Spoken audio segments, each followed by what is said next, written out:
राम जी गुरुदेव के साथ चले, मार्ग में ताड़का आदि सबका वध किया, अनेक विद्याओं को धारण किया और 6 दिन तक पहरेदार बने खड़े रहे।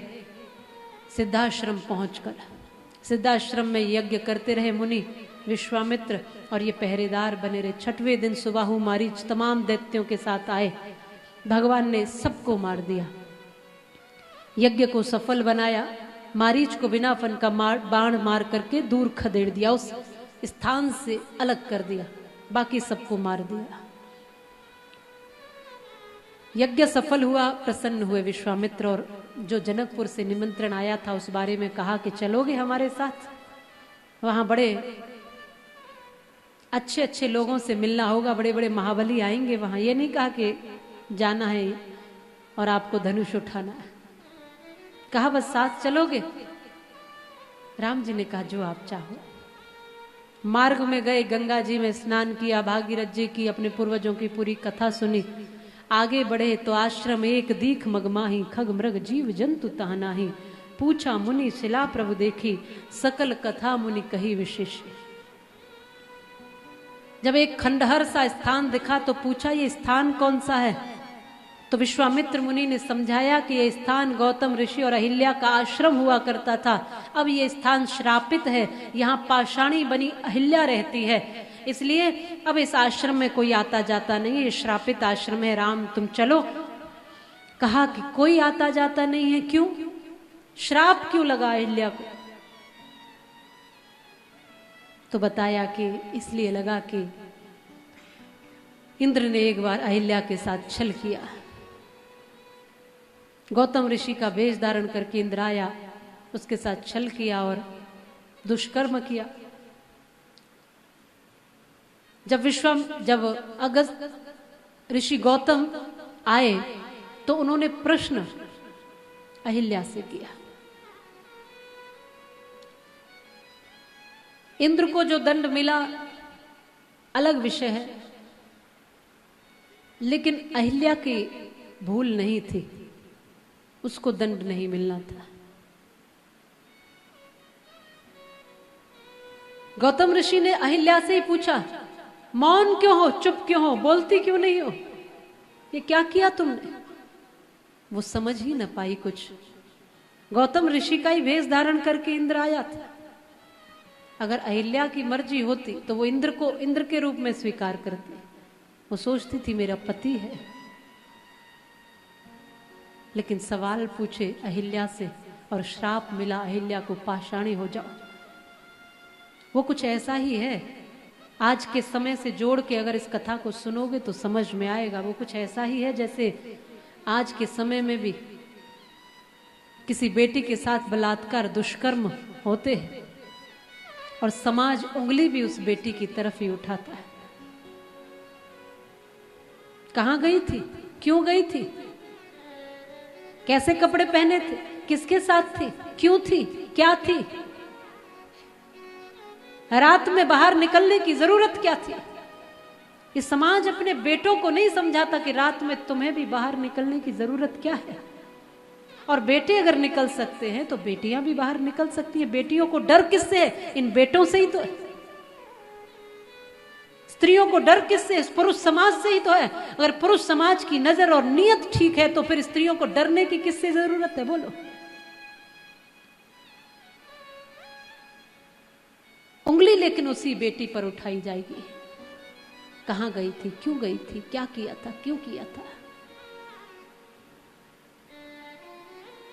क्यों? क्योंकि स्त्री को सदैव से कमजोर समझा है।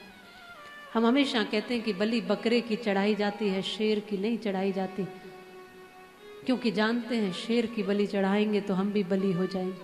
तो बकरा क्या करेगा? मैं करेगा। स्त्री के हाथ में बड़े लंबे समय तक कोई शक्ति नहीं रही, कोई ताकत नहीं रही।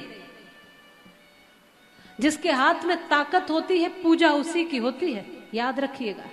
जिसके हाथ में ताकत होती है सत्ता उसी की होती है। जिसके हाथ में ताकत होती है सम्मान उसी को मिलता है।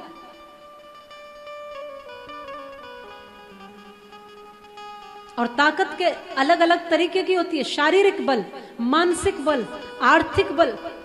जिसके पास धन है उसकी पूजा है, जिसके पास बड़ी पदवी है, ऊंचा पद है, उसकी पूजा है। यहां व्यक्ति के सामने थोड़ी कोई झुकता है, पद के सामने झुकता है व्यक्ति। अगर पुरुष भी कमजोर है तो पुरुष को भी कोई प्रणाम नहीं करेगा। जो भी इस दुनिया में कमजोर है उसको कोई सम्मान नहीं मिलता, कमजोर को सम्मान नहीं मिलता। जिसके पास शक्ति है, ताकत है, धन है, पद है, प्रतिष्ठा है, उसी को सम्मान मिलता है। समर्थ को नहीं दोष घुसाई, इसलिए कहा तुलसीदास जी, सामर्थ्यवान के तो तमाम अवगुण भी छुपा दिए जाते हैं और निर्धन के तो अच्छाई की भी कोई कीमत नहीं होती जी। गरीब के तो तमाम गुण भी अवगुण में बदल दिए जाते हैं।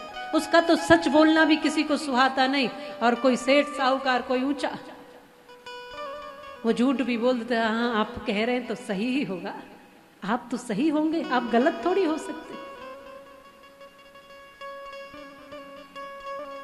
तो सवाल कमजोर से ही पूछा जाता है। जब तक स्त्री कमजोर बनी रहेगी तब तक स्त्री हमेशा सवालों के घेरे में खड़ी रहेगी, तब तक उसके ऊपर तमाम तरीके के लांछन लगाते जाएंगे। चाहे युग कोई भी हो, त्रेता युग हो, द्वापर युग हो, कलयुग हो, सतयुग हो, कोई भी हो, मैं स्त्री हूं, मैं नारी हूं, मैं कली हूं, मैं फुलवारी हूं, मैं दर्शन हूं, मैं दर्पण हूं, मैं नाद हूं, मैं ही गर्जन हूं, मैं बेटी हूं, मैं माता हूं, मैं बलिदानों की गाथा हूं, मैं श्रीमद् भगवत गीता हूं, मैं द्रौपदी, मैं सीता हूं।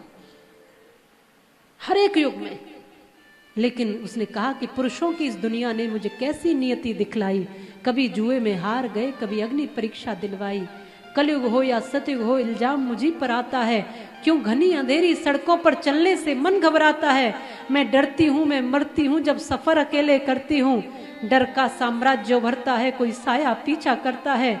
मेरी मुट्ठी बंध जाती है, दिल की धड़कन बढ़ जाती है तरल पसीना माथे पर, दिल में मेरे घबराहट है। जाने ये किसका साया है, जाने ये किसकी आहट। वो बेटी रास्ते में चलती हुई डर जाती है, अकेले चल नहीं सकती, निकल नहीं सकती, और अकेले निकली तो अंधेरे में उन हाथों ने मुझको बाहों में भींच लिया। एक ने मुंह पर हाथ रखा और एक ने आंचल खींच लिया। नारी के सम्मान को मिलकर तार तार सा कर डाला, मर्यादा के आंचल को फिर जार जार सा कर डाला।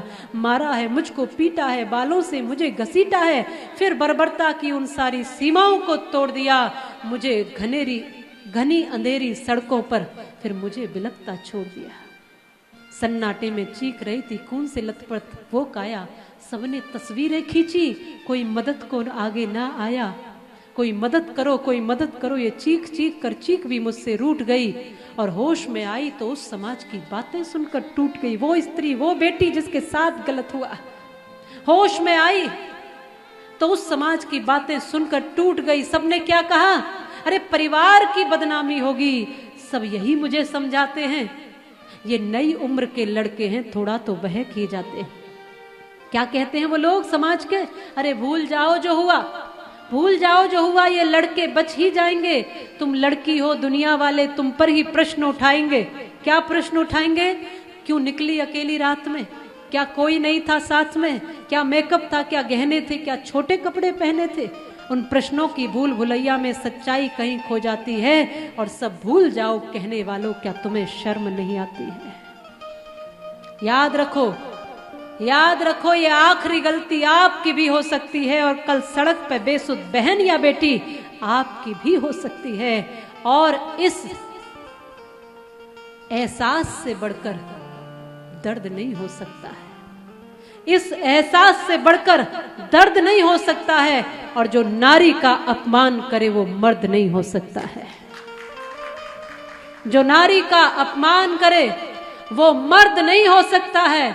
तो आओ प्रण लो मेरे साथ और ये आह्वान करो, मुट्ठियां बांधकर पूरे पुरुष समाज से मैं ये निवेदन करती हूँ, सब भाइयों से निवेदन करती हूँ, अपनी बहनों की रक्षा करना सीखिए। आओ प्रण लो मेरे साथ और ये आह्वान करो, अपनी मर्यादा को समझो, नारी का सम्मान करो, नारी का सम्मान करो, नारी का सम्मान करो। आज डरी सहमी सी बेटियां सड़कों पे निकलती हैं, डरे सहमे से माता पिता जब तक बेटी घर में नहीं आ जाती तब तक बार बार फोन लगा के पूछते रहते, कहाँ रह गई, कितनी देर में आएगी। ये डर किसने पैदा किया है बोलिए, इसी समाज में, पुरुष प्रधान समाज में ये डर होना अच्छी बात नहीं है। जितने भी पुरुष प्रधान समाज है और पुरुष हैं, उन सब से निवेदन करती हूँ ऐसा समाज बनाइए जिसमें ये बेटियां सुरक्षित हों, जिसमें ये बेटियां आनंद से अपना जीवन जी सकें। इनको रास्ते में चलते हुए डर ना हो, घर में रहते हुए डर ना हो।